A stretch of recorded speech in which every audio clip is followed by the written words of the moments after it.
வார்த்தையை கேட்டு அதன்படி செய்வோம். பல ஆண்டுகளுக்கு முன்பதாக ஒரு குறிப்பிட்ட நகரத்தில் உள்ள ஒரு தேவாலயத்தின் பாஸ்டர் ஒரு திங்கட்கிழமை காலை பஸ்ஸில் பிரயாணம் செய்து அவர் நகரத்தின் பக்கத்தில் இருக்கும் கிராமத்திற்கு சென்று கொண்டிருந்தார். 500 ரூபாய் நோட்டை கொடுத்து டிக்கெட் பெற்றார். பஸ் கண்டக்டர் சில்லறையை கொடுத்தார். பாஸ்டர் சில்லறையை சரி பார்த்த போது கண்டக்டர் அதிகமான பணத்தை கொடுத்திருப்பதை கவனித்தார்.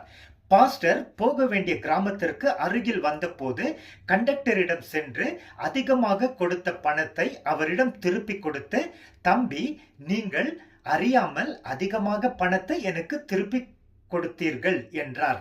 அதற்கு பதிலாக கண்டக்டர், ஐயா, நான் நன்கு அறிந்து வேண்டுமென்றே அதிகமாக பணத்தை உங்களுக்கு திருப்பி கொடுத்தேன் என்றார். பாஸ்டர், ஏன் அப்படி செய்தீர்கள் என்று கேட்டார்.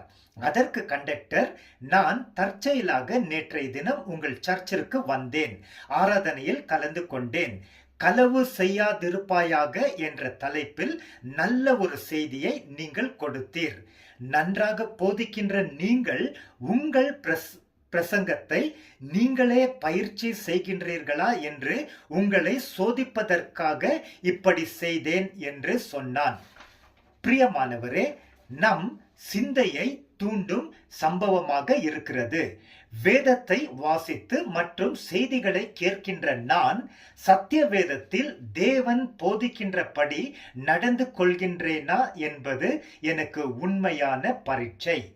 ஆண்டவராகிய இயேசு கிறிஸ்து போதித்தார், என்னிடத்தில் வந்து என் வார்த்தைகளை கேட்டு அதன்படி செய்கிறவன் யாருக்கு ஒப்பாக இருக்கிறான் என்று உங்களுக்கு சொல்லுவேன்.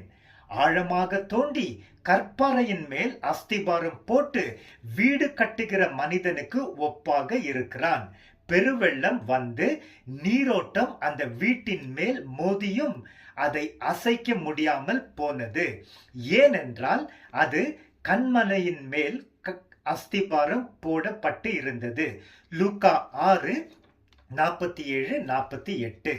தேவனுடைய வார்த்தையை கேட்டு அதை கடைபிடிப்பவர்களே அதிக பாக்கியவான்கள். லூக்கா 11:28. மேலும் யாக்கோபு 1:22 இப்படியாக வாசிக்கிறோம், அல்லாமலும் நீங்கள் உங்களை ஏமாற்றாத படிக்கு திருவசனத்தை கேட்கிறவர்களாக மாத்திரமல்ல, அதன்படி செய்கிறவர்களாகவும் இருங்கள். பிரியமானவரே, பரிசுத்த ஆவியானவர் நாம் தொடர்ந்து அவர் வார்த்தைகளை கேட்டு அதன்படி செய்ய நமக்கு உதவி செய்வார். ஆமென்.